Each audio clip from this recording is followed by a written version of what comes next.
Non, c'est bon.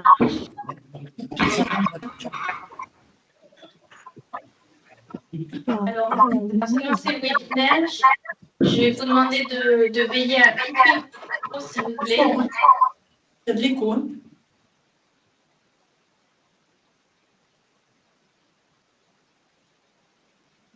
Oui, parce que là, il te le dit. Est-ce que là, il n'y a pas d'écho?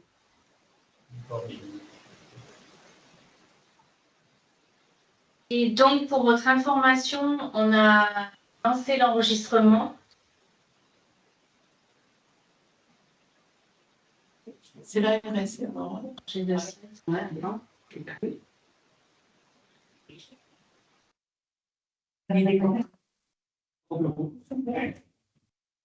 Voilà, donc le webinaire est enregistré et sera mis en ligne sur le site de l'ARS Occitanie pour vous permettre à ceux qui ne pouvaient pas se connecter ou même ceux qui seront connectés et qui auront besoin de le revoir. Il sera disponible pour tout le monde. Le temps d'échange, on a prévu de l'assurer en fin de présentation pour permettre une meilleure cohérence de la présentation et donc notamment la foire aux questions pour les questions qui ont été reçues précédemment. Et après ces questions-là, nous prendrons les différentes questions de ceux qui sont connectés aujourd'hui et qui pourraient en avoir des supplémentaires. Donc, on va d'abord vous présenter les généralités sur le droit des autorisations et les principes liés à la réforme, mais je crois que vous êtes assez rompus à ces questions-là maintenant. Et puis ensuite, les points saillants de la réforme en chirurgie et seront présentés par le docteur Venutolo, qui est connecté à distance, et Thibaut Emeric, ici présent. Et ensuite, c'est l'équipe du service autorisation qui vous présenteront rapidement les petits points de vigilance dans le remplissage de votre dossier chirurgie sur le système d'info autorisation avec un petit pas à pas. Et enfin, nous finirons sur la foire aux questions et les questions en séance. Donc, pour commencer sur la généralité, vous vous souvenez que... Sabrina participe. Mais oui, mais son petit est malade. Hein? Alors, du coup, je ne sais pas, elle va peut-être... Je ne sais pas si une de vous peut essayer de gérer et de couper les micros de tout le monde. Parce que sinon, on va être confronté régulièrement à cette situation. Donc, en fait, vous vous souvenez qu'au niveau de la réforme, certaines activités de soins ont été réformées, d'autres non. Et parmi celles qui ont été réformées, un certain nombre d'activités ont bénéficié de simplification grâce à la loi Valtout, tandis que d'autres sont restées réformées non simplifiées. C'est le cas notamment de la chirurgie. C'est pour cela qu'il vous est demandé de déposer un dossier complet, comme s'il s'agissait d'une demande initiale, et ce, y compris lorsque vous êtes déjà en activité sur cette activité de chirurgie. Donc, les dossiers complets vont être à déposer en fenêtre dédiée à l'activité et cette fenêtre ouvre aujourd'hui, le 16 mars, et sera ouverte jusqu'au 18 mai prochain. Le service autorisation restera en appui. Si vous avez le moindre problème technique et des compléments d'information dont vous avez besoin, n'hésitez pas à joindre le service autorisation pour tout le volet manipulation dans le SI. Et ensuite, les référents thématiques pourront aussi être en appui si vous avez des questions plus précises sur ce que vous devez mettre dans votre dossier. Enfin, sur les questions plus liées à l'activité. Voilà. Donc, sur la généralité, sur le droit des autorisations, vous savez que pour détenir une autorisation d'activité de soins, il faut soit être un établissement de santé, soit une personne morale, soit un ou plusieurs médecins associés. La durée de vie de l'autorisation qui vous est octroyée, elle est pour 7 ans. Et les conditions d'autorisation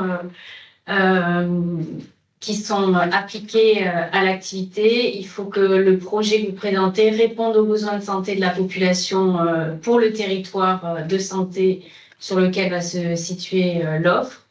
Il faut que votre projet soit compatible avec les objectifs quantitatifs et qualitatifs du schéma régional de santé et que votre projet satisfasse aux conditions d'implantation et conditions techniques de fonctionnement et seuils réglementaires applicables. Et ce sont notamment ces conditions qui ont été réformées par le texte. Ensuite, votre autorisation peut faire l'objet d'une visite de conformité. Elle est réalisée dans les 6 mois qui suivent la déclaration de mise en œuvre de votre activité. Et pour ceux qui vont être en situation de réautorisation à l'identique, dans la décision qui sera rédigée, il sera prévu que la mise en œuvre est réputée effective au jour de la notification de la décision pour que vous n'ayez pas de rupture d'activité et rupture de prise en charge au niveau de l'assurance maladie. Donc là-dessus, ne vous inquiétez pas, on a prévu la façon de couvrir voilà, ce passage de texte ancien au texte réformé. Une autorisation, c'est une implantation avec un finesse juridique, voilà, associé à un finesse géographique. Et donc maintenant, je passe la main à Thibaut pour les points saillants de la réforme en chirurgie. Bonjour à tous. Alors, avant ces textes qui sont parus fin décembre 2022, on avait déjà des éléments qui portaient tantôt sur le secteur opératoire, tantôt sur les GAD ou sur les conditions à respecter pour l'anesthésie générale ou loco-régionale dans le Code de la santé publique, mais on n'avait pas d'éléments qui permettaient d'alimenter ce qui était attendu dans le cadre d'une autorisation d'activité de soins de chirurgie.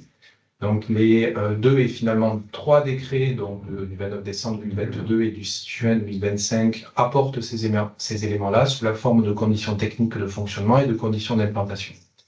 Un arrêté a suivi concernant la chirurgie bariatrique, notamment au niveau du seuil, on va y revenir, seuil d'activité annuel. Et enfin, comme d'habitude, une instruction accompagne l'ensemble pour éclaircir certains points. Alors les objectifs de la réforme, bon, ils sont assez, je dirais, transversaux avec ce qu'on a pu déjà voir dans d'autres thématiques. Donc ça porte notamment sur l'amélioration de l'homogénéité de la qualité des pratiques, donc par la création de ces conditions d'implantation et conditions techniques. Comme vous l'avez vu et comme vous le savez, c'est l'identification par la création de 2 modalités nouvelles des activités pédiatriques et bariatriques, l'une en lien avec la création du dispositif spécifique régional dans la région, le réseau régional Occitanie, et bariatrique en lien avec la feuille de route obésité. L'autre idée également, c'est de compléter le cadrage de la prise en charge ambulatoire, comme on l'a vu, puisqu'il y avait déjà des éléments, mais il y avait quelques aspects qui étaient incomplets, donc cette réforme permet de finaliser ce cadre. Et également, donc ça c'est une démarche en cours, l'amélioration de la qualité par l'élaboration d'indicateurs de vigilance. Donc la démarche a été amorcée par l'HAS, désormais c'est entre les mains de la TDH. Alors, sur la diapo suivante, on va s'attarder là pour 2 diapos sur la modalité adulte. Juste rappeler que le champ d'application de cette modalité adulte ne se limite pas aux adultes, puisque, bon, en première intention, évidemment, ce sont les patients au-dessus de 15 ans pour 11 PTS, les pratiques thérapeutiques spécifiques qui définissent les spécialités chirurgicales. Mais c'est également une activité programmée d'urgence auprès des enfants de 0 à 15 ans pour 4 PTS.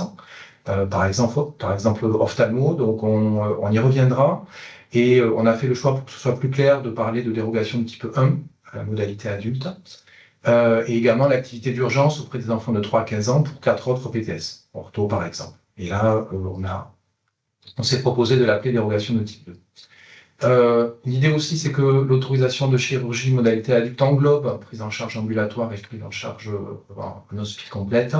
Et s'il y a uniquement une modalité ambulatoire, désormais il y a obligation de convention avec un qui propose cette prise en charge. Et enfin, sur l'environnement, voilà des choses qui étaient, on va dire, assez communes, mais qui désormais sont inscrites dans le Code de la santé publique, c'est-à-dire un accès sur site ou par convention à différentes modalités biomédicales telles que la biologie, l'imagerie ou les dispositifs médicaux. Alors un point est accordé sur les unités de chirurgie ambulatoire, donc avec une définition donc, qui apparaît pour la première fois dans le CSP, donc une durée de séjour inférieure à 12 heures sans hébergement de nuit, et avec évidemment cette idée d'espace spécifique, que ce soit pour l'accueil, le repos, la réhabilitation ou la préparation de sortie. Concernant le personnel médical et non médical, évidemment, là, on fait apparaître que ce qui est un peu saillant, en dehors des chires et des mares évidemment attendus, c'est le concours d'un physicien médical, évidemment par rapport à tout ce qui relève des pratiques interventionnelles. Et au niveau de l'unité de chirurgie ambulatoire, la présence permanente d'au moins une idée. Côté continuité des soins, inscription également dans le code des bulletins de sortie, sa systématisation. Et pour l'activité ambulatoire, il faut que les conditions d'orientation du patient post-intervention puissent être organisées à H24. Côté qualité, sécurité, pertinence, l'idée qu'il puisse y avoir une charte de fonctionnement propre à chaque unité, ambulatoire et temps complet apparaît, et avec cette notion de registre d'observation des pratiques en fonction de leur état d'avancement, en lien avec les CNEP respectifs pour chaque spécialité. Et on retrouve en dernière partie les principaux indicateurs de vigilance sur lesquels la HS a travaillé et que la TIH est en train de mettre en forme sous la forme d'un outil pour accéder à ces données. Alors, sur la modalité pédiatrique, donc là, on est sur la prise en charge programmée et l'urgence auprès des enfants de 0 à 15 ans, donc pour 7 PTS, dont les principales sont orthotraumato, viscéral digestif, neurovasculaire, avec une prise en charge jusqu'à du temps possible, selon, on va dire, des spécificités locales qui tiennent à la fois aux filières et à la fois aux individus, aux différents cas. Alors, là où beaucoup de débats ont lieu, a fortiori dans un contexte où les recommandations de la STAR d'ARPEF ont été produites quelques mois après ces textes, au niveau du personnel médical et non médical, le décret du 6 juin 2025 a apporté un assouplissement à la formulation qui avait cours sur les 2 premières années. C'est-à-dire que pour les chirurgiens, l'idée est d'être soit donc chirurgien pédiatrique ou infantile, de manière native, on va dire, ou bien d'être médecin spécialisé en chirurgie, justifiant une pratique régulière en chirurgie pédiatrique, en faisant disparaître cette notion de formation initiale qui avait cours initialement. Même chose au niveau des anesthésistes réanimateurs. Donc on met en avant cette notion d'expérience à l'anesthésie dans le cadre de la chirurgie pédiatrique. Et ce sont ces éléments-là dont on va pouvoir reparler un peu plus tard dans la partie remplissage du dossier, pour que vous puissiez apporter des éléments sur la justification de cette pratique et de cette expérience. Côté effectifs paramédicaux, au moins un infirmier puère ou un infirmier justifiant d'une expérience en pédiatrie, même chose. Et également que l'environnement qui puisse être adapté aux besoins de la prise en charge des patients, que ce soit pour le parcours ambulatoire, les conditions matérielles ou blocs, et également les modalités d'accueil des parents. Et donc, avec quand même une singularité pour cette modalité pédiatrique, c'est la reconnaissance d'un dispositif spécifique régional, donc DSR, qui s'appuie en région sur la RCPO, donc qui a été désigné par l'ARS donc en tant que DSR en décembre 2025, et qui a voulu participer également à ce webinaire parmi les personnes présentes. Alors, sur la modalité bariatrique, à présent, donc 2 diapos juste pour rappeler qu'on est sur un périmètre là qui est bien délimité en termes d'actes CCN, puisqu'on en retrouve 16. Des techniques, on va dire, les plus utilisées, telles que la sleeve ou le bypass, d'autres en émergence comme la SADIS ou d'autres de moins en moins utilisées, comme la NOU, la GVC. On est dans, on va dire, une dimension de la chirurgie viscérale et digestive, puisqu'on peut considérer que c'est une modalité qui se raccroche à cette PTS. Et en termes d'environnement, donc on a sur site ou par convention la nécessité d'avoir accès à un scanner, à une unité de réa et à un plateau qui permet des endoscopies. Évidemment, l'aspect qui est clé en matière d'organisation du parcours du patient, c'est le triptyque RCP, programme de soins personnalisé, la description du parcours de soins, puisqu'évidemment, il ne se limite pas à l'intervention chirurgicale. Et comparativement aux 2 autres modalités, on a un seuil d'activité qui a été défini, qui est de 50 actes annuels, parmi les 16 actes CCAN qui sont listés par l'arrêté. Et on peut noter également qu'il y a la possibilité d'une démarche dérogatoire envisagée par l'établissement pour une durée maximale d'1 an si des événements font qu'il y aura une baisse significative d'activité, donc sur demande de l'établissement et avec des éléments qui permettent d'envisager à, on va dire assez court terme, un retour à la normale de cette activité. Sur la diapo suivante, donc le détail du personnel médical et non médical, on retrouve évidemment des chirurgiens viscéraux digestifs avec une expérience dans la pratique de chirurgie et avec au moins un professionnel qui justifie d'une formation universitaire. On a également donc un médecin qui justifie d'une formation d'endocrino, diabéto-nutrition ou d'un hépatogastro, un médecin spécialisé en psychiatrie ou un psychologue et au moins un diététicien. Et de manière plus périphérique, masseur kiné, un médecin généraliste, et en cas de prise en charge d'enfants, un médecin compétent ou spécialisé en pédiatrie. À noter également que pour les 4 premiers profils listés, donc chair viscérale, hépatogastro, endocrino, psychiatre, psycho et diététicien, il y a une demande de formation complémentaire en ETP, éducation thérapeutique du patient. Alors, sur la partie suivante, on va pouvoir vous présenter, en lien avec ce qu'on vient de vous montrer, les points de vigilance qui nous paraissent les plus importants pour le remplissage du dossier. Je vais passer la parole à l'équipe du service autorisation pour cette première diapo. Donc sur cette diapo, on vous a remis les éléments, enfin la réglementation concernant le remplissage du dossier, avec les dispositions de l'arrêté du 27 juillet. Donc là, il n'y a pas de changement par rapport aux activités précédentes. Et on vous a remis les éléments que vous pourrez trouver sur le SI si vous avez besoin d'informations concernant le remplissage du dossier.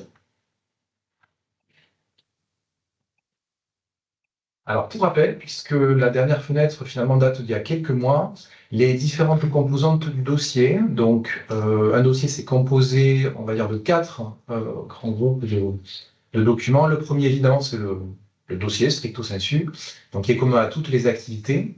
Le second, c'est le formulaire spécifique à l'activité de chirurgie, donc avec les sous-nommés que vous voyez. La troisième partie, ce sont les formulaires qui correspondent aux 3 modalités, adulte, pédiatrique et bariatrique, pour lesquels on a développé un additif relatif à l'activité pédiatrique, dont on va longuement vous reparler dans quelques instants, et un 4e bloc qui est celui de l'évaluation, là aussi en miroir au dossier qui est commun à toutes les activités. Et vous avez donc sur cette diapo les items qui sont en vert, ce sont ceux sur lesquels on va s'appesantir, ce sont ceux qui nous paraissent les plus importants en termes de qualité d'information qualitative, puisque c'est là que vous allez pouvoir écrire, mais également par rapport à cet additif ARS donc, qui a été développé pour compléter des informations des formulaires adultes et pédiatriques. Alors, pour commencer, donc, dans la partie dossier, donc, le 3 a un tronc commun, donc ça, c'est des choses que vous avez déjà dû voir sur d'autres thématiques. C'est la principale partie sur laquelle vous allez pouvoir apporter des éléments écrits, et pas forcément cocher des cases ou donner des informations quantitatives. Donc l'idée dans cette partie, c'est de pouvoir préciser votre projet. Et ce projet, il s'appuie sur des constats de santé par rapport à un besoin, à une population ou à un territoire.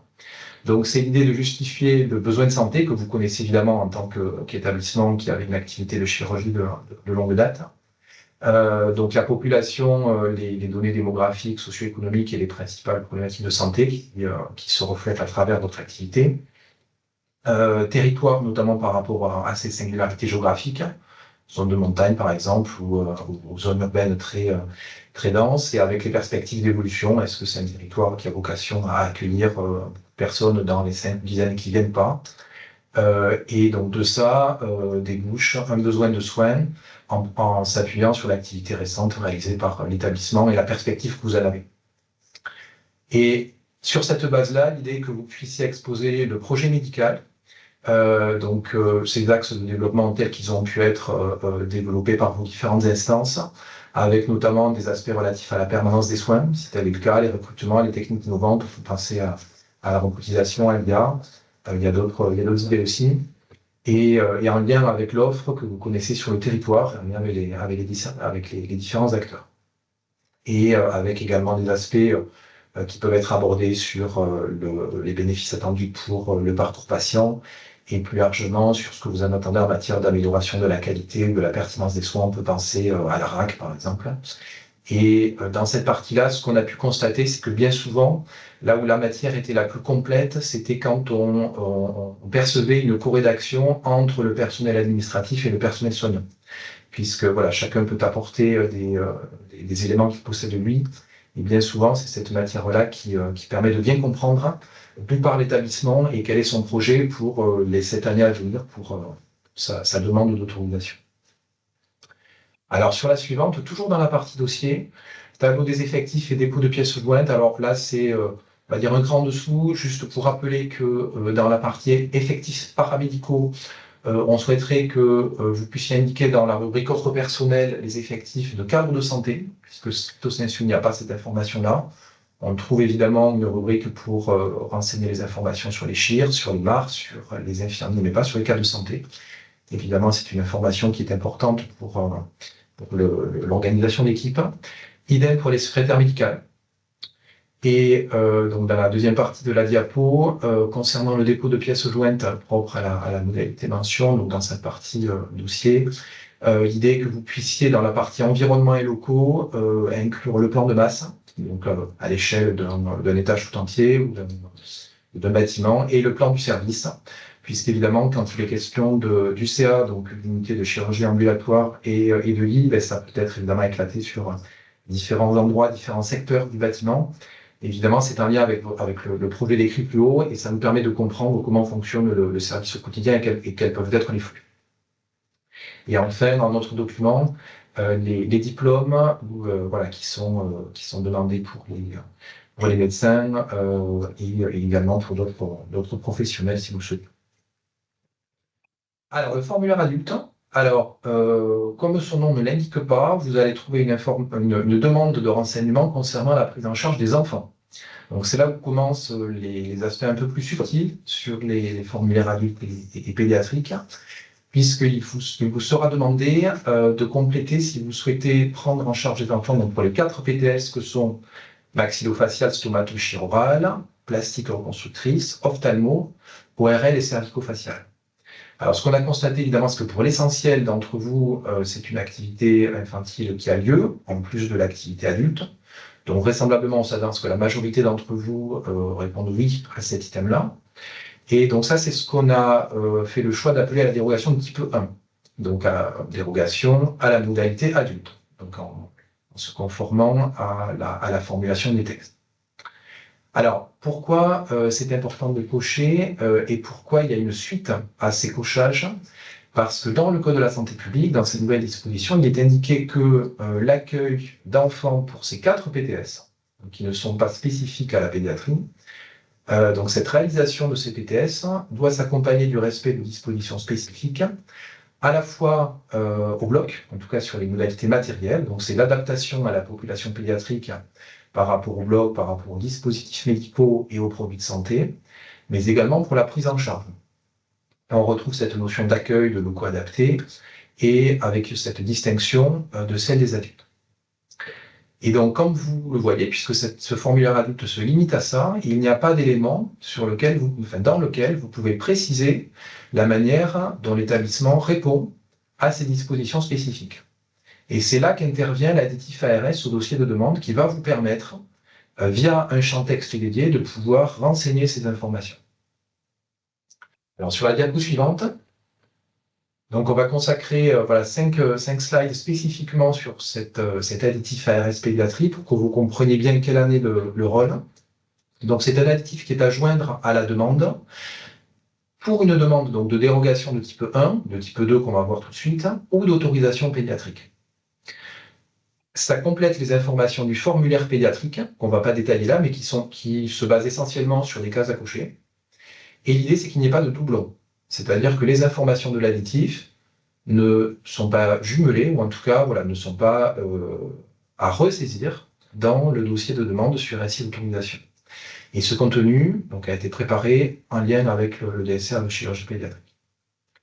Alors, il y a 3 onglets, ça se présente sous la forme d'un tableur Excel. Ce premier onglet, en fait, il vise simplement à avoir l'information suivante. Est-ce que vous souhaitez une dérogation de type 2? Parce que cette information, vous ne pouvez pas la saisir dans le dossier natif tel qu'on le trouve sur récit autorisation. Et cette dérogation de type 2, elle concerne plutôt l'activité d'urgence auprès des enfants de 3 à 15 ans. Pour les cas de PTS que sont orthotraumato, viscéral digestif, gynéco-obstétrique et urologie.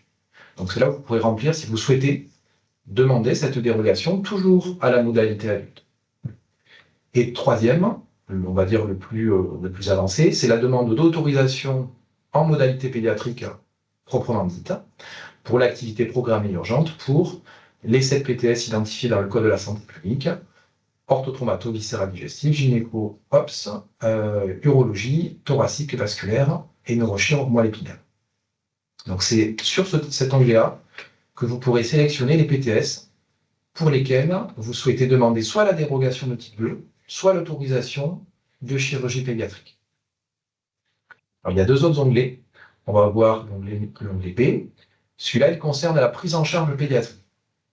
Alors celui-là, il est à remplir pour toute demande, dérogation de type 1 ou type 2, ou autorisation, puisque dans le Code de la santé publique, ce qui relève de l'organisation, de l'accueil des locaux, des conditions opératoires et de l'accueil des parents, il est transversal à toutes ces demandes. C'est-à-dire que, quelle que soit votre modalité de prise en charge des enfants, à titre dérogatoire adulte ou avec une autorisation de pédiatrie, il y a ce socle minimal d'exigence.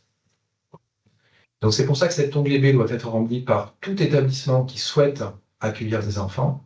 Et là encore, donc, ce sont des champs textes qui sont complémentaires aux cases du formulaire pédiatrique. En gros, les 4 items que vous avez, on vous demande de cocher ici oui ou non, vous y satisfaisez dans le dossier de demande.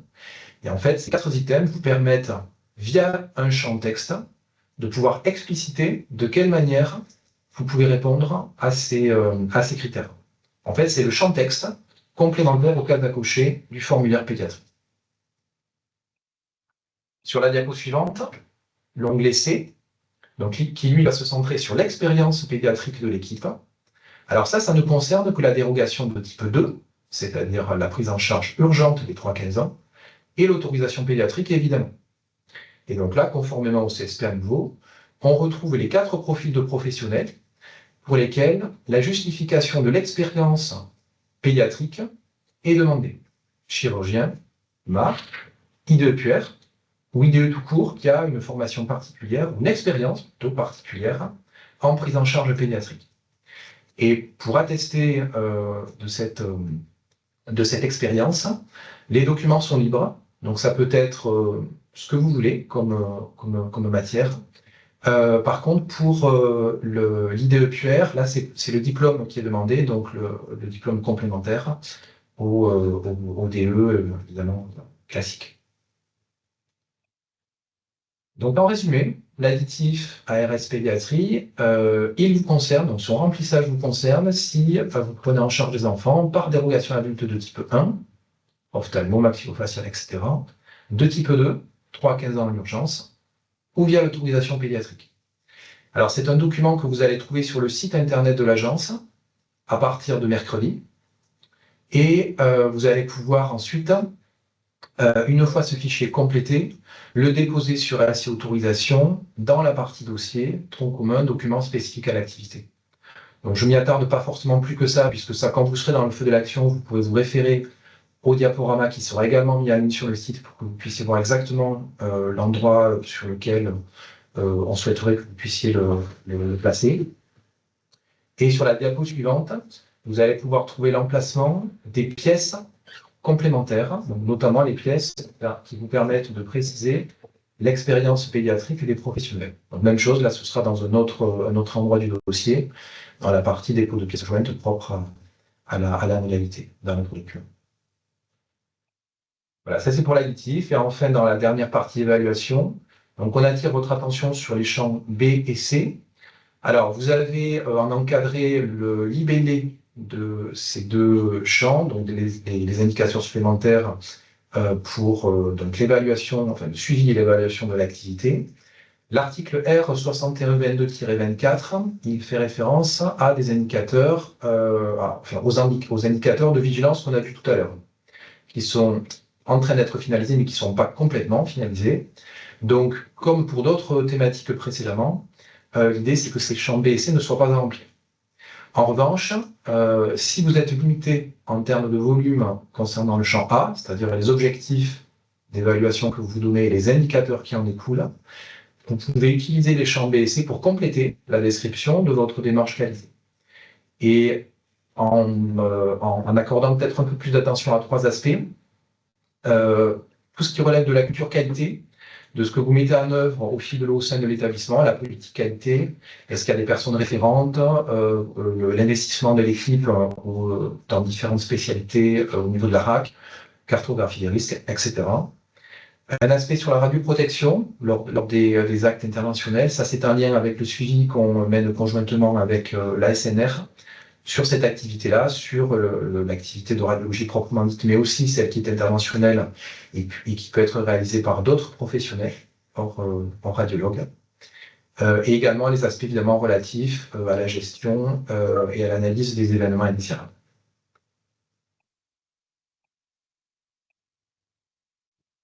Je passe la parole à l'équipe du service autorisation pour la partie pas à pas sur des aspects un peu plus précis sur le dossier en lui-même.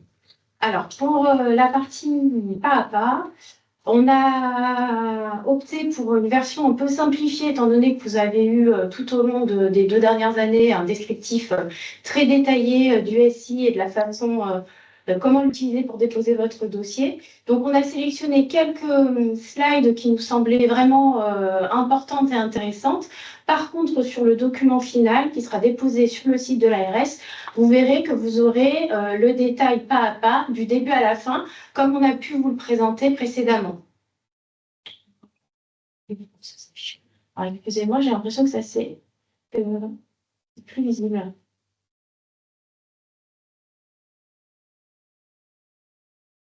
Alors, est-ce que... Non, j'en pas, c'est bon. On a un petit problème technique, on essaye de vous remettre le document pour qu'il soit bien visible de votre côté.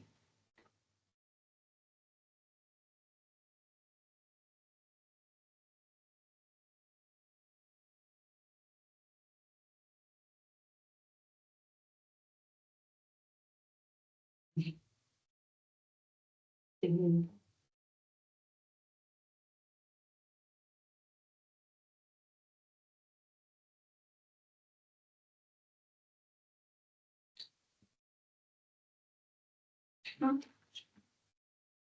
Partage. Ah, c'est bon. Ah, Voilà. Donc là, c'est la partie information relative à l'activité. C'est ce que vous a présenté tout à l'heure Monsieur Emeric.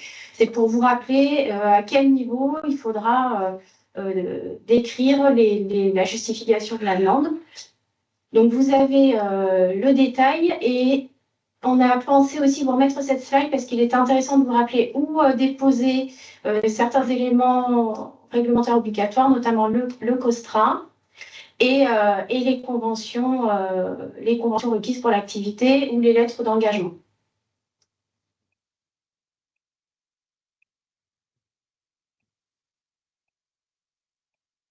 Ensuite, pour rappel, vous pouvez retrouver tous les éléments concernant les objectifs du PRS. Donc, on vous a mis une slide avec les liens pour y accéder, avec les différents schémas.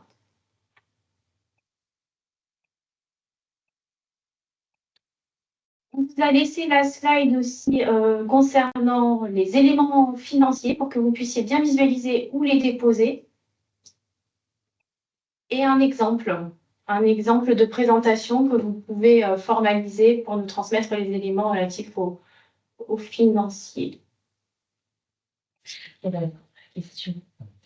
Ça répond à la question qui vient d'être affichée dans la conversation de la réunion, parce que vous demandez justement avoir des précisions concernant la partie financière du dossier.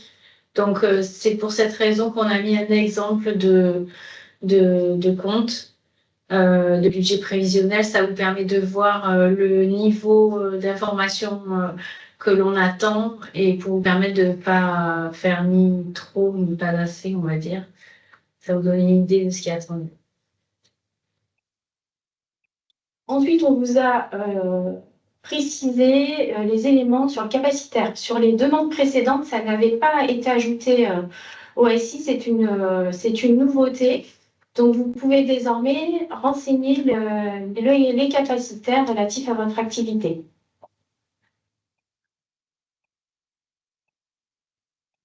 Alors, sur l'additif, vous pourrez l'ajouter sur cet écran. Donc, vous avez un écran sur lequel vous pourrez téléverser l'additif, ainsi que les délibérations et tout autre document qui vous semble nécessaire pour compléter votre dossier. Il faudra évidemment bien penser à sauvegarder. Alors, on vous a laissé cette dernière slide parce qu'au fur et à mesure des mois, on s'est aperçu que l'ESI vous demande de sauvegarder et il y a une dernière étape pour la validation qui permet de basculer le dossier de notre côté. Et parfois, vous aviez validé le dossier et en pensant en toute bonne foi que le dossier était chez nous, mais ce n'était pas forcément le cas. Donc, vous refait cette petite piqûre de rappel sur le valider la transmission du dossier pour vous assurer que le dossier a bien basculé côté ARS.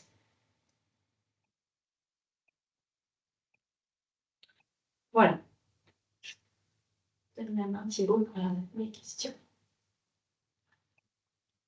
Alors, on a reçu une demi-douzaine de questions là pour l'instant. Alors, cet additif figurera directement dans OC autorisation.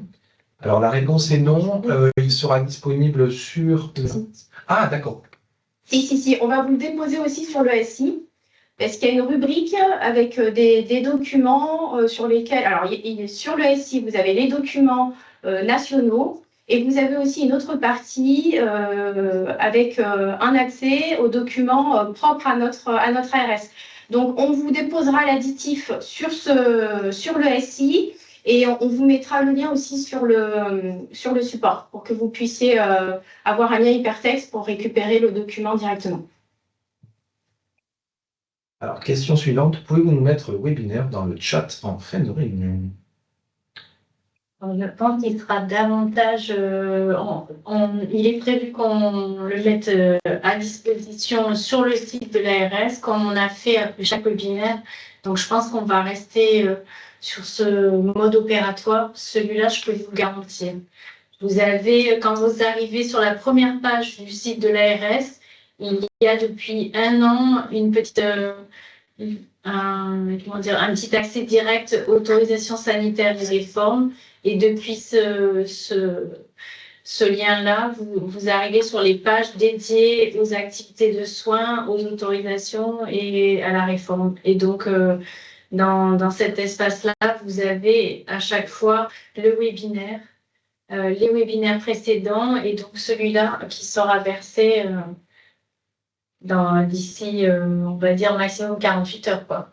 Le temps qu'on le transmette au service com et qu'il le dépose sur le site. Ensuite, pourriez-vous nous apporter des précisions concernant la partie financière du dossier et les attendus? Ce qui a complété. C'est assez détaillé.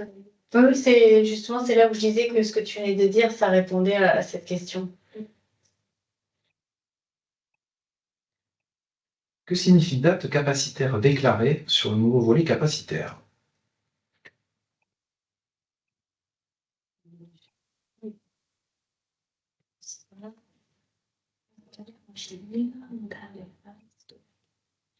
Je pense que, enfin, de ce que j'en comprends, hein, c'est il vous demande le nombre de lits et du coup, il vous demande, en lien avec le nombre de lits que vous avez déclaré, la date à laquelle cette capacité correspond, sachant que en fait, il est peut-être possible pour vous que vous envisagiez une montée en charge progressive.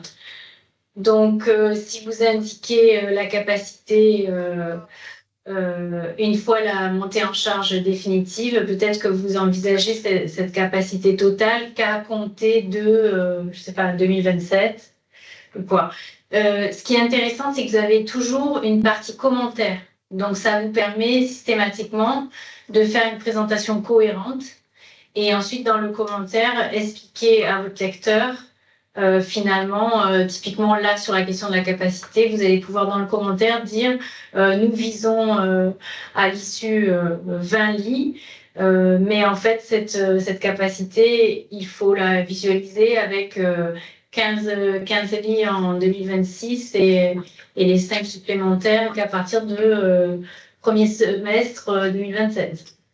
Voilà. Donc, en fait, après, tout ce qui est demandé, c'est que le nombre de lits et la date se correspondent.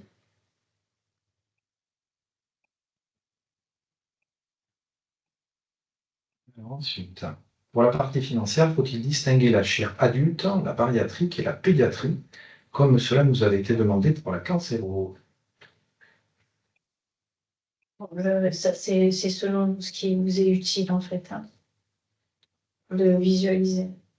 En tout cas, côté référent métier, il n'y a pas d'obligation et pas de nécessité à ce que ce soit, à ce qu'il y ait cette distinction.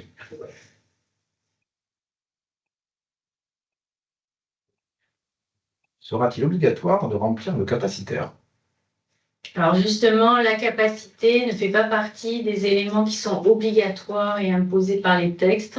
Par contre, l'ESI, c'est à ajouter cette fonction parce qu'elle s'est révélée vraiment très utile, voire indispensable pour certaines activités de soins comme le SMR ou la psychiatrie en raison de la réforme financière qui allait de pair. Si vous ne voulez pas le remplir, vous n'êtes donc pas obligé.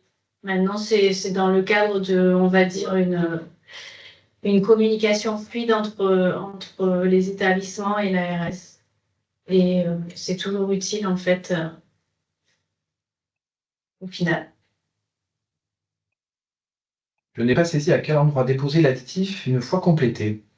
Alors, on peut revenir sur la diapo. Alors, Donc, il y a une rubrique qui s'appelle Ajouter les documents spécifiques à l'activité. Et donc, c'est à ce niveau-là que vous pourrez ajouter l'additif. Vous avez également la possibilité, comme on l'a surligné, d'ajouter l'évaluation, les délibérations de l'organe délibérant, et puis tout autre document complémentaire que vous jugerez utile.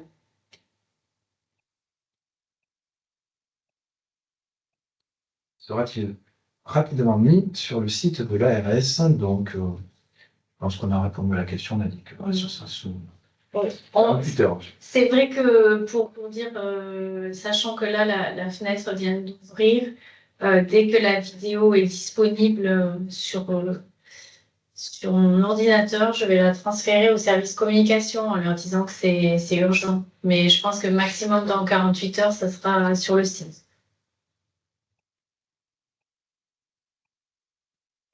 On a le lien vers le site de l'ARS sur la page de communication. Merci. Ensuite, l'UCA doit-elle être distincte de l'unité de chirurgie en hospice complète, ou est-il possible d'avoir l'UCA au sein des différents services d'hospice complète? Peut-être qu'on peut poser la question à François Benutolo. Oui, non, l'UCA, c'est une unité entière. On peut pas, enfin si j'ai bien compris la question, hein, on ne peut pas avoir dans chaque service de chirurgie 3 lits d'ambulatoire. Ça, c'était il y a 30 ans, quand on a commencé l'ambulatoire, où c'était fait comme ça, pour des raisons variables, en particulier parce que le nombre d'infirmières ou de paramédicaux pour l'ambulatoire étant légèrement supérieur, puisqu'on regroupe sur quelques heures ce qu'on fait sur plusieurs jours, les services profitaient de cet appoint supplémentaire pour mélanger un petit peu les choses. Donc il ne peut pas y avoir de mélange de chirurgie conventionnelle, enfin d'hospice conventionnel et d'hospice ambulatoire. Je ne sais pas si j'ai bien répondu.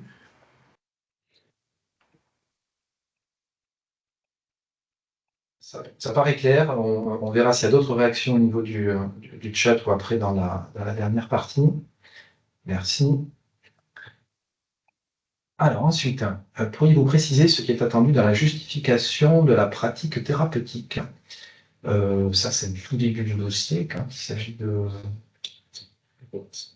Tu peux remettre dans justification de la demande et justification de la demande. Il n'y avait pas les BTS.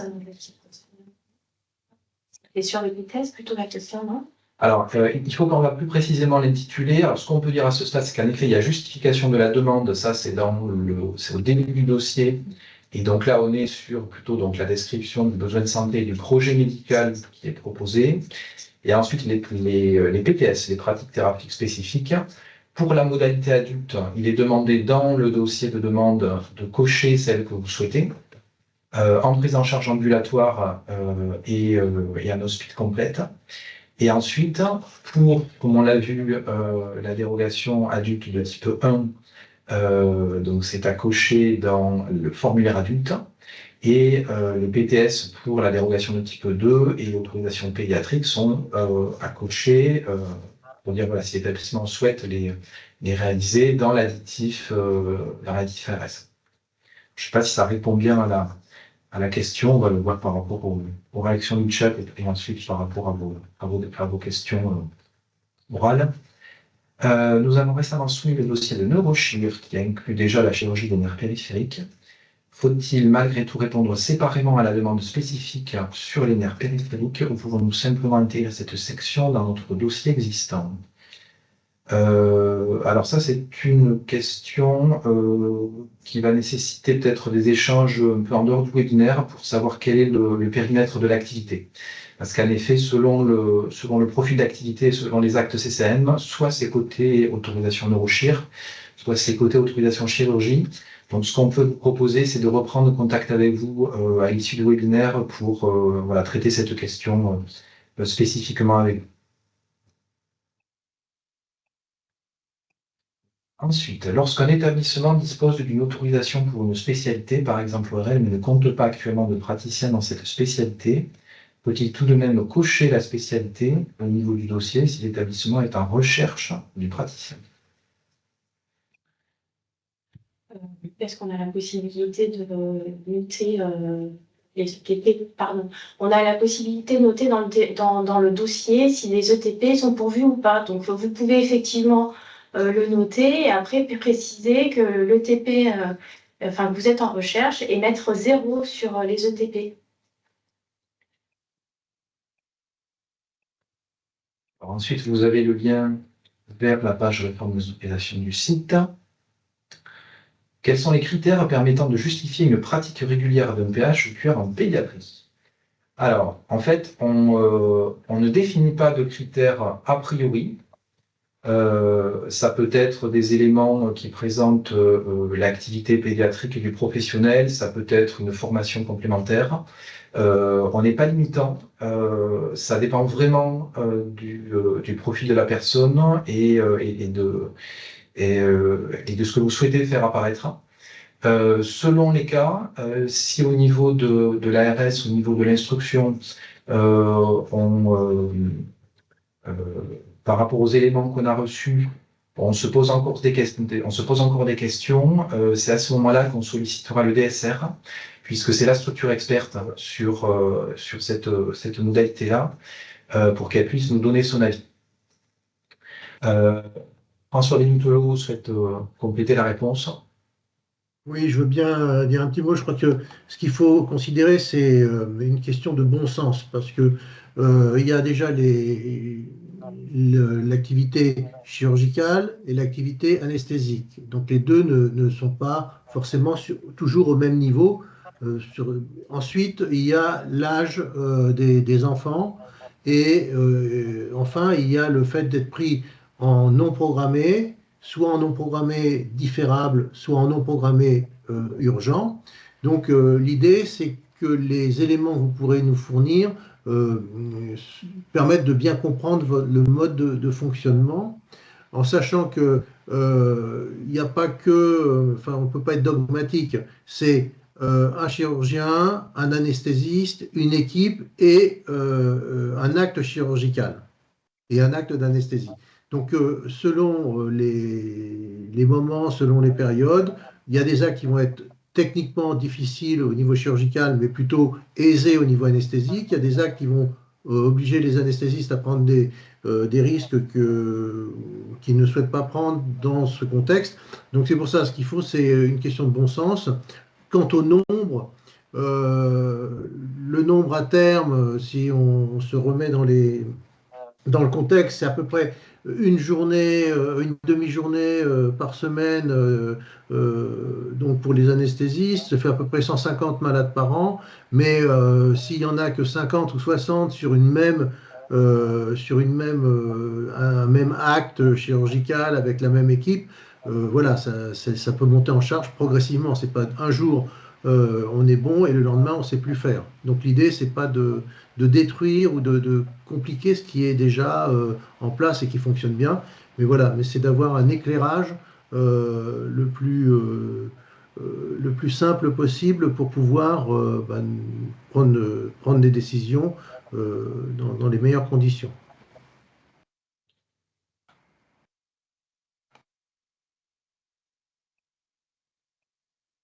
Merci. Alors, concernant l'onglet justification de la pratique thérapeutique, celui-ci se trouve dans les modalités d'organisation. C'est un item que nous n'avions pas sur les autres dossiers, et avec en pièce jointe la capture d'écran.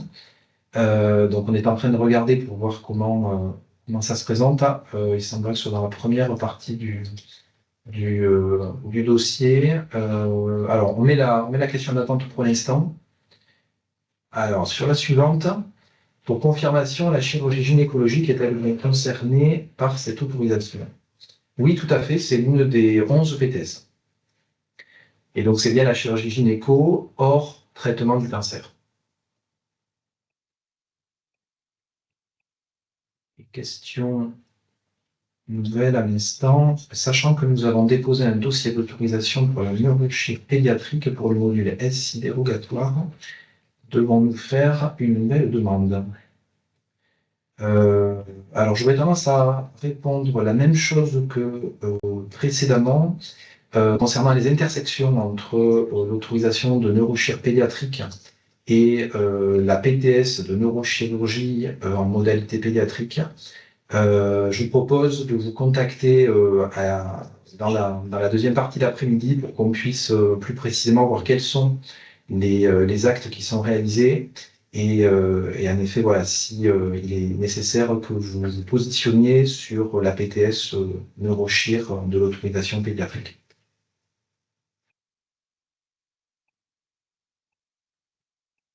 Ensuite, est-il prévu qu'un modèle de convention de partenariat entre l'établissement de référence et le centre hospitalier de proximité dans le cadre de la prise en charge de la chirurgie pédiatrique soit proposé par l'ARS? Alors là, vous faites référence à quelque chose qui aura lieu à l'issue de la phase de dépôt, instruction, autorisation. Donc, comme vous le savez, il y aura 6 mois pour que, à l'issue de la fermeture de la fenêtre, l'instruction ait lieu et que les autorisations soient accordées. Et à l'issue de cette phase-là, qui va donc nous conduire à la mi-novembre, l'idée, en effet, est de passer le relais au DSR sur ces aspects de coordination d'acteurs, de manière à ce que les établissements qui seront identifiés en tant que centres de proximité puissent se tourner vers leur établissement de référence pour définir les situations dans lesquelles les deux parties conviennent de passer le relais, en fonction de différents critères. Et l'idée, c'est que ce modèle de convention de partenariat puisse être développé au niveau du DSR avec l'ARS, de manière à pouvoir formaliser cette coopération dans les semaines et les mois qui suivent l'obtention de l'autorisation, sur la base de la gradation des soins qui sera décidée par le DSR. Donc, pour résumer, il y aura en effet 3 étapes. Autorisation ARS, ensuite une phase où le DSR sollicitera des informations plus précises pour définir le niveau de gradation de l'établissement entre proximité spécialisée et recours. Et une fois que cette phase-là aura été faite, et ça pourra sans doute peut-être aussi être plus ou moins parallèle selon les situations, puisque certains établissements sont un peu plus avancées que d'autres concernant ces aspects coopératifs. Finalisation d'une convention, en effet, dont l'objectif est d'être un modèle qui puisse être décliné sur l'ensemble de la région. Voilà, ce sont des aspects sur lesquels on reviendra et qu'on travaillera au fil de l'année à venir avec le DSR pour que vous soyez au clair sur la manière dont on procédera à partir de la fin d'année 2026.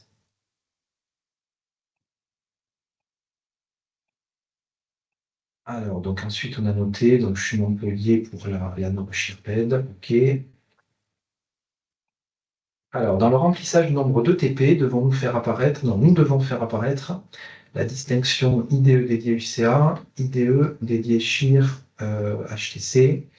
Alors, de mémoire, je crois bien aussi, il n'y a pas cette distinction-là. Donc, c'est pas obligatoire. Cependant, si vous souhaitez la mettre en avant dans le projet médical, c'est tout à fait possible. Ce qui est important, c'est de connaître un jour J quel infirmier ou infirmière est dédié à l'UCA et quel autre est dédié à l'hospitalisation conventionnelle, et pas avoir un flou artistique où il y en a qui font les deux sites, entre guillemets. Et vous avez de mémoire aussi la possibilité de préciser ça juste en dessous, il me semble. Les commentaires. Ouais, il y a une rubrique commentaires en dessous de chaque tableau présentant les ETP et le cas échéant pour joindre les diplômes. Donc c'est là où vous pouvez le préciser sans forcément charger la barque dans le projet médical. Quels sont à minima les documents à intégrer en pièces jointes au dossier? Avez-vous une liste exhaustive des éléments attendus? Une liste exhaustive. En fait, pour les PJ obligatoires, c'est ce qu'on vous montrait tout à l'heure. On vous l'a mis au début de la présentation et du pas à pas. Donc, vous avez l'arrêté. Vous avez l'arrêté du 27 juillet 2021 et vous avez la liste des documents réglementaires que vous devez ajouter à votre dossier. Et en parallèle, vous avez aussi dans le SI les PDF dédiés à l'activité qu'il vous faudra ajouter au dossier. Donc, je peux vous donner les éléments principaux. Vous avez évidemment les délibérations, les diplômes, les plans.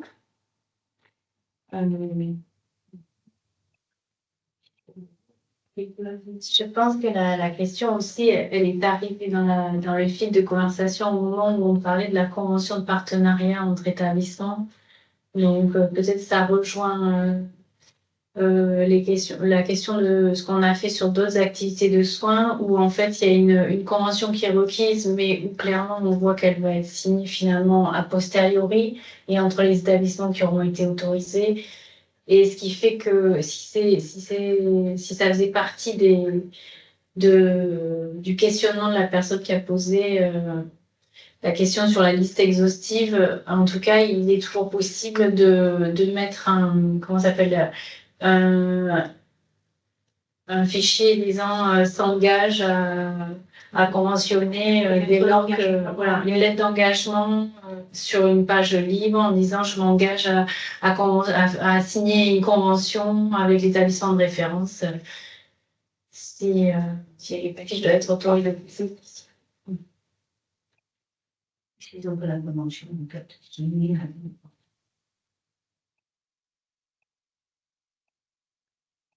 Alors, question suivante. Concernant les chartes de fonctionnement qui sont obligatoires pour ambulatoire et hospitalisation complète, avez-vous un attendu en termes... excusez-moi. En termes de trame? Non, pas d'attendu particulier.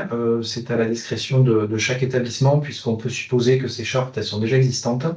Et on ne va pas demander à chaque établissement de se conformer ou en tout cas de reformater un document qui convient à l'interne depuis plusieurs années. Donc, il n'y a pas de formalisme particulier attendu à ce niveau. Quel sera le rôle du DSR dans l'examen des dossiers par l'ARS. Alors, ce sera une sollicitation au cas par cas pour les dossiers pour lesquels on manquerait d'informations, notamment sur l'aspect clé sur la compétence pédiatrique des professionnels.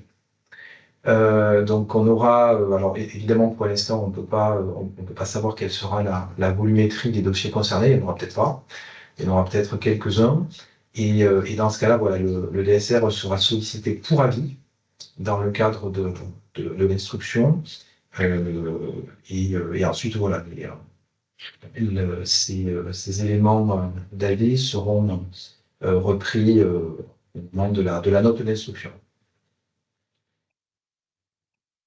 Ensuite, je n'ai pas bien compris les principes de dérogation applicables à la pédiatrie dans la modalité adulte. Est-ce que je suis concerné par ces dérogations à partir du moment où il dépose un dossier pour la modalité pédiatrique? Alors, la réponse c'est oui. Alors, vous avez en fait un premier niveau. La dérogation de type 1, on va prendre l'exemple de l'ophtalmologie.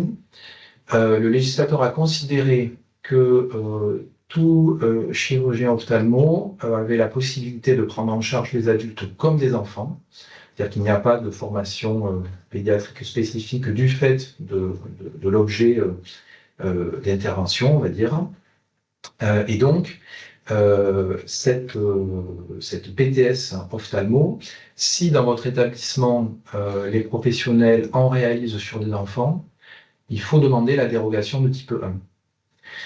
En parallèle, si vous réalisez une activité pédiatrique en programmée et urgente auprès d'autres PTS, notamment les 7 qui sont listés, par exemple, viscéral digestif, il faudra aussi demander cette autorisation.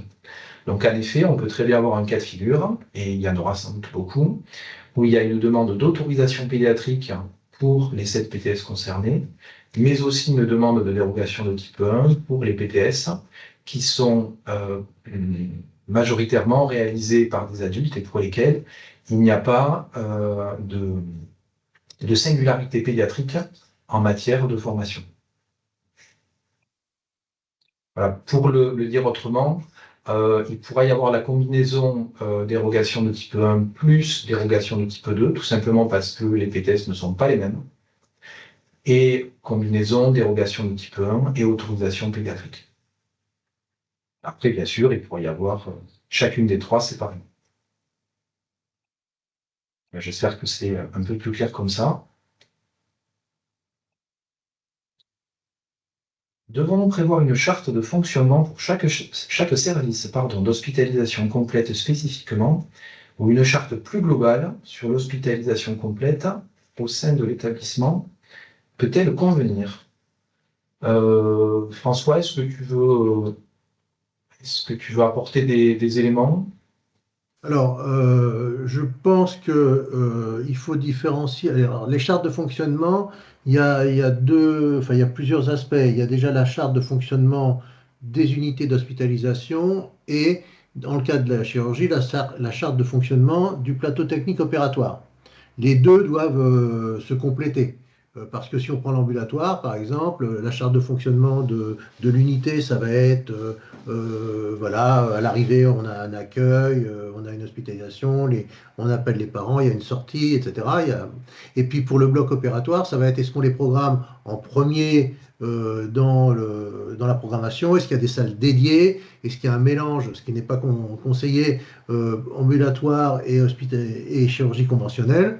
Donc voilà, il y a deux chartes. Après, moi, ce que je pense, pour pas compliquer les choses, c'est que on part de la charte de fonctionnement global de l'hôpital, mais ça, c'est quelque chose d'acquis. Ensuite, on va vers quelque chose de plus différencié qui va être la chirurgie, parce que la chirurgie a quand même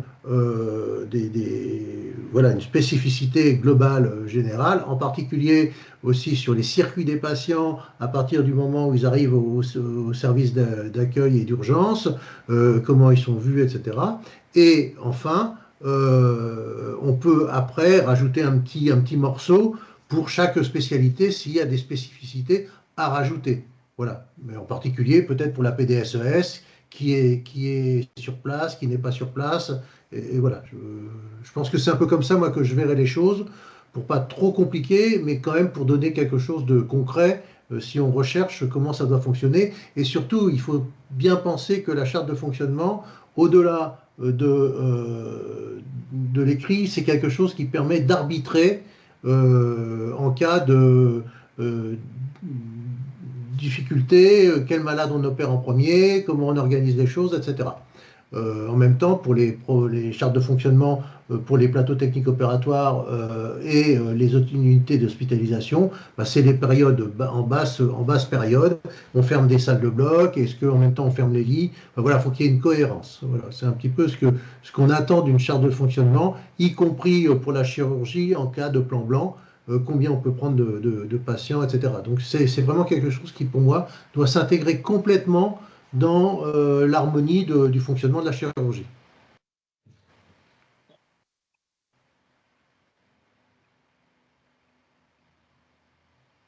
Merci. Alors, il en reste encore quelques-unes. Avez-vous les coordonnées de la personne à laquelle nous pouvons nous adresser pour les conventions avec le CHU de Toulouse? Oui, on pourra vous les communiquer en lien avec le DSR. Donc, ça, même chose, on va revenir vers vous à l'issue du webinaire pour faire le lien qui s'impose. Pour le CHU, 2 établissements avec pédiatrie, un dédié pédiatrie et un adulte dans pédiatrie. Donc, on dépose 2 dossiers type 1, alors un dossier type 1 pour adultes avec dérogation pédiatrique. Je ne sais pas sûr d'avoir compris. Alors, peut-être ce qu'on peut vous proposer également, c'est d'avoir un temps complémentaire après le webinaire, puisque là, on est en effet un peu comme sur la neurochir, sur une situation un peu singulière, d'autant qu'il y a plusieurs entités géographiques dans l'histoire. Donc, on vous propose voilà, de vous recontacter pour vous répondre plus spécifiquement, et ça permettra aussi d'aborder le sujet de vos chiffres.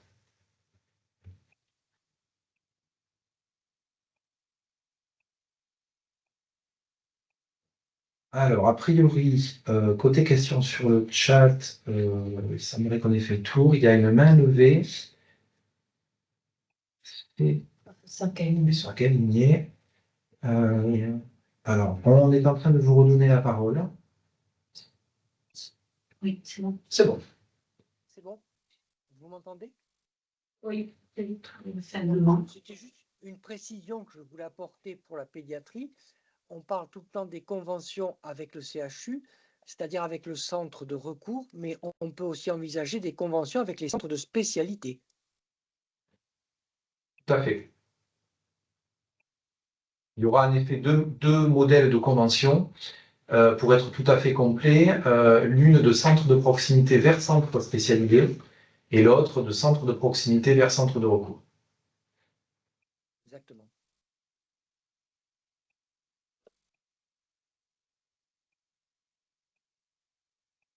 Est-ce que d'autres personnes souhaitent prendre la parole?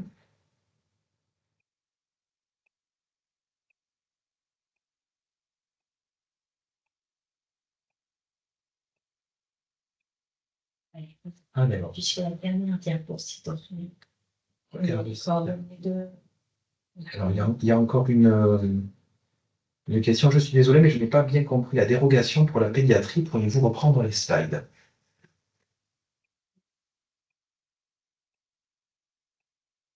Alors, on va reprendre. Alors, il est vrai que c'est la partie qui nécessite le plus d'attention. Alors, on va même peut-être revenir juste sur la diapo précédente, parce que c'est là que ça commence. Donc, on va reprendre peut-être en le présentant un peu différemment. Pour prendre en charge les enfants, il y a donc 3 possibilités en fonction des PTS. 2 d'entre elles sont des dérogations à la modalité adulte, c'est-à-dire qu'il n'y a pas besoin de demander une autorisation de modalité pédiatrique. S'il s'agit d'activités maxillofaciales, plastiques, ophtalmo ou ORL, on est sur le cas de la dérogation de type 1 pour les enfants donc de 0 à 15 ans, en programmé et en urgence. Si tel est le cas, et si ça se limite à ça, il vous faut néanmoins renseigner comment votre établissement entend respecter les dispositions qui s'imposent pour la prise en charge d'enfants, qui sont, on va dire, de 3 ordres pour schématiser. l'adaptation et la personnification, on va dire, du parcours pédiatrique, l'adaptation du bloc et, on va dire, du matériel médical, pour le dire vite, et enfin, la prise en charge, enfin, les conditions d'accueil des parents ou du référent parental. Voilà. À noter que ça, c'est une disposition spécifique. Elle concerne les 2 dérogations, plus l'autorisation pédiatrique. Voilà. Quelle que soit la dérogation, quelle que soit l'autorisation, puisque nous sommes sur des dispositions qui concernent la prise en charge concrète de l'enfant. Ensuite, vous avez la dérogation de type 2. Cette information-là, vous ne pouvez pas la remplir dans le dossier de demande nationale.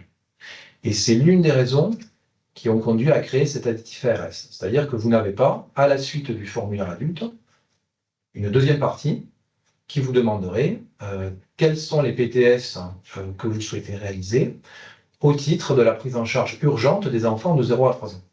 Donc, puisque cette matière-là n'existe pas dans le formulaire adulte, il faut que vous puissiez la remplir quand même. Donc, c'est l'objectif de cet additif, en indiquant parmi les 4 PTS possibles, celle qui concerne la prise en charge en urgence des enfants de 3 à 15 ans. Pardon. Et là, il y a le respect de 2 obligations, celles qu'on a vues tout à l'heure, c'est-à-dire les conditions globales de prise en charge, parcours, bloc, parent, plus les compétences et l'expérience pédiatrique des professionnels. Ça, c'est ce qui se rajoute. Et donc, pour compléter ces éléments-là, l'additif ARS le permet en onglet B et en onglet C. Et c'est la même logique à l'œuvre pour l'autorisation. Pour prendre en charge des enfants en programmé et en urgence pour les 0-15 ans, sur les 7 PTS concernés, puisque le formulaire pédiatrique ne permet pas d'identifier les PTS que vous souhaitez réaliser, ça apparaît dans l'additif. Et ce qui apparaît aussi dans l'additif, ce sont les 2 points évoqués, c'est-à-dire les conditions de prise en charge, sous la forme de l'onglet B, et les aspects relatifs à l'expérience pédiatrique des professionnels, sous la forme de l'onglet C. En fait, cet additif vient compléter le dossier de demande par des informations qu'on s'attendait à y trouver et qui n'y figurent pas. De manière à ce qu'in fine, la décision du DGARS puisse se fonder sur des éléments qui permettent d'attester que oui, l'établissement X qui sollicite une demande dérogatoire, par exemple au titre du type 2, ou une autorisation pédiatrique, répond en effet aux conditions réglementaires pour la prise en charge et pour l'expérience pédiatrique des professionnels. Voilà, en fait, si vous voulez, cette partie-là, cet additif, c'est le lien entre les textes, ce que comporte déjà le dossier national, mais qui est incomplet par certains aspects, et la décision du DGARS qui doit se fonder sur des arguments qui prouvent que l'établissement, la manière dont il s'est organisé, correspond à ce qui est attendu.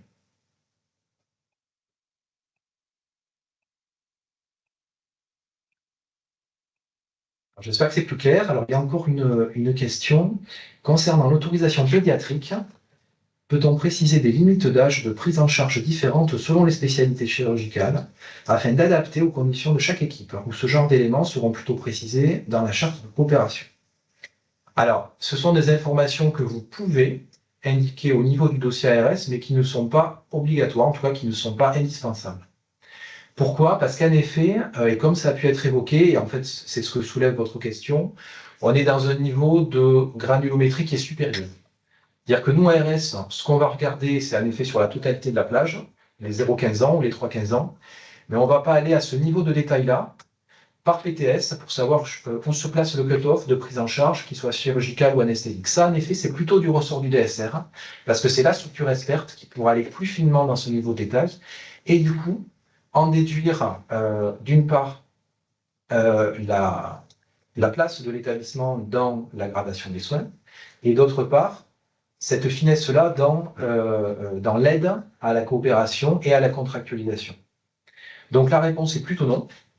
pour le dossier ARS, mais si vous le souhaitez, évidemment, vous pouvez l'indiquer. Même si nous demandons l'autorisation de pédiatrie, il est tout de même pertinent de remplir l'additif dans le cas où l'autorisation de pédiatrie nous serait refusée, je suppose. Oui, tout à fait, puisque c'est sur la base des éléments du dossier et surtout sur les éléments de l'additif que nous pourrons nous appuyer pour que le DG prenne une décision, qu'elle soit favorable ou défavorable.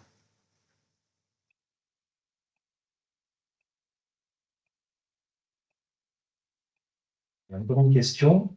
Pour l'activité de pédiatrie dérogatoire à la nation adulte, y a-t-il toujours la nécessité d'adhérer à l'RCPO et de demander la labellisation? Alors, première partie de réponse, sur l'adhésion à l'RCPO, donc devenue DSR. Oui, là aussi, c'est une des subtilités. En effet, ça n'a pas été évoqué, merci pour la question. L'adhésion au DSR est obligatoire pour la dérogation de type 2, puisqu'il s'agit de prise en charge urgente des enfants de 3 à 15 ans, et évidemment pour l'autorisation pédiatrique. Par contre, pour la dérogation de type 1, il n'y a pas cette obligation d'adhésion au DSR. Deuxième partie de la question, demander la labellisation.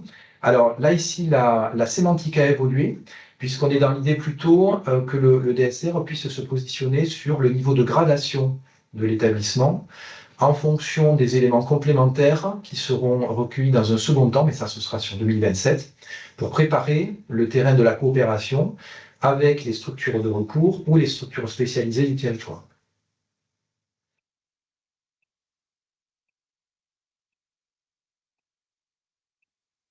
Encore une question, l'enlèvement de broches de clous nécessite-t-elle une autorisation pédiatrique?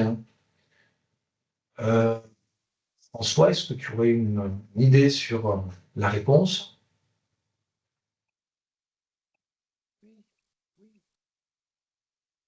Alors, on ne t'entend pas, par contre. Oui, pardon. Oui, ça dépend de l'âge. Et s'il y a besoin d'avoir un contrôle anesthésique fait par un médecin anesthésiste, ou si c'est quelque chose qui peut se faire parce que c'est quelqu'un de grand, voilà, s'enlever très facilement sans problème d'anesthésie. Mais à partir du moment, je pense, alors là je parle sous contrôle des collègues, à partir du moment où l'acte nécessite un contrôle anesthésique dans un bloc opératoire, à ce moment-là, pour moi, il faut une autorisation pédiatrique ou une dérogation, mais c'est quand même un enfant qu'on opère. Voilà, même si c'est une broche de poignet, ça peut aller très vite et ça peut se faire, ben voilà, c'est 3 secondes. Mais voilà, pour moi, c'est à partir du moment où il y a une anesthésie, une surveillance et un bloc opératoire, je pense qu'il faut une autorisation ou une dérogation à la pédiatrie. Quant à la question précédente, je voulais intervenir aussi pour le DSR. Même si l'adhésion n'est pas obligatoire, moi je pense qu'elle est conseillée parce que le rôle du DSR n'est pas que d'être un appui pour l'ARS pour décider de services de proximité, de spécialité ou recours. C'est également l'organisation de formation pour maintenir à niveau les médicaux, les paramédicaux. Donc voilà, il ne faut pas considérer que le DSR n'intervient que pour donner sur avis, un avis sur la gradation de l'établissement ou du service. Merci. L'adhésion au DSR, à nouveau, doit-elle se faire avant le dépôt du dossier? Oui, c'est conseillé puisque de mémoire dans le dossier, il est demandé votre établissement, enfin une formulation approchante, votre établissement adhère-t-il au DSR, oui, non. Donc c'est beaucoup plus simple de répondre oui, parce que ça évite de se poser des questions, en sachant que voilà, c'est une démarche qui est quand même relativement souple et rapide. On peut aussi vous remettre quelque part dans les supports le contact de la coordinatrice du DSR pour faciliter des démarches qui ne l'avaient pas encore fait.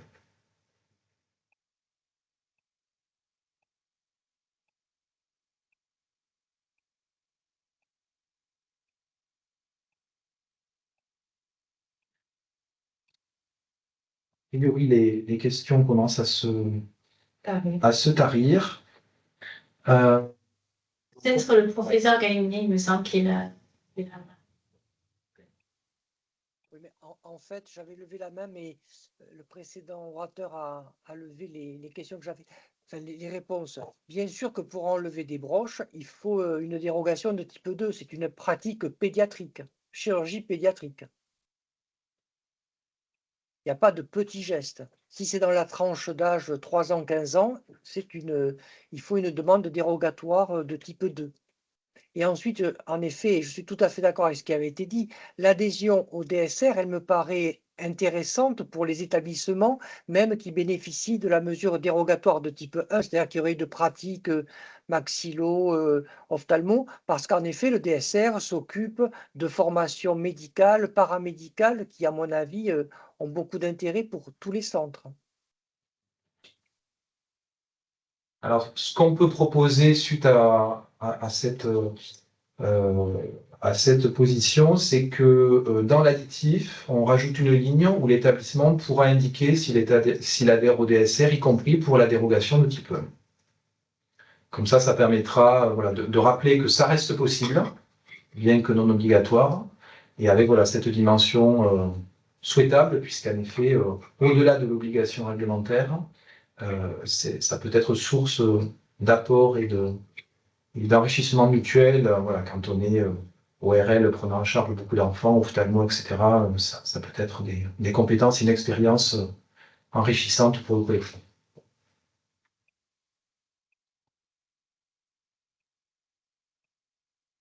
Et merci, Madame Guéler, pour le lien vers votre adresse mail.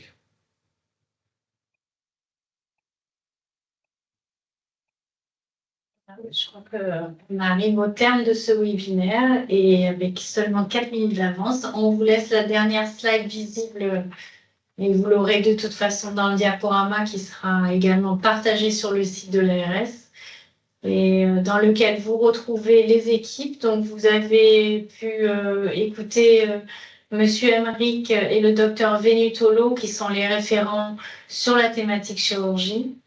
Vous avez également en appui pour la constitution de votre dossier l'équipe du service autorisation avec Madame Sorio et Madame Laurent, Madame Banos également. Madame Laurent en particulier, Valérie Laurent est la référente pour le SI et pour le FINES. Donc, si vous avez des problèmes sur ces thématiques-là, n'hésitez pas à la contacter. Et enfin, on vous a mis en référence le site ARS pour la création du compte SI. Et donc, on vous a mis dans le fil de conversation un petit peu plus tôt le lien vers la page sur le site ARS sur lequel sera publié le webinaire et le diaporama. Et Valérie, tu voulais rajouter quelque chose? Non, je pensais à Gisèle. Ah oui. Oui, il y a Madame Biche aussi, Gisèle Biche, qui vous accompagne au quotidien. Et Salma Bouzoul aussi, du coup, mais bon, c'est toute l'équipe autorisation. Écrivez sur la page générique et ne vous inquiétez pas, dans la journée, il y a toujours quelqu'un qui gère cette boîte mail. Et derrière, vous avez toute l'équipe qui peut vous aider dans la constitution de votre dossier. Et on prend contact avec les 3 ou 4 participants qui ont posé des questions un peu spécifiques et pour lesquelles voilà, on va pouvoir approfondir ensemble d'ici la fin de journée. Voilà, merci à tous pour votre participation et du coup, bon dossier. Merci à tous, au revoir. Au revoir. Au revoir, merci.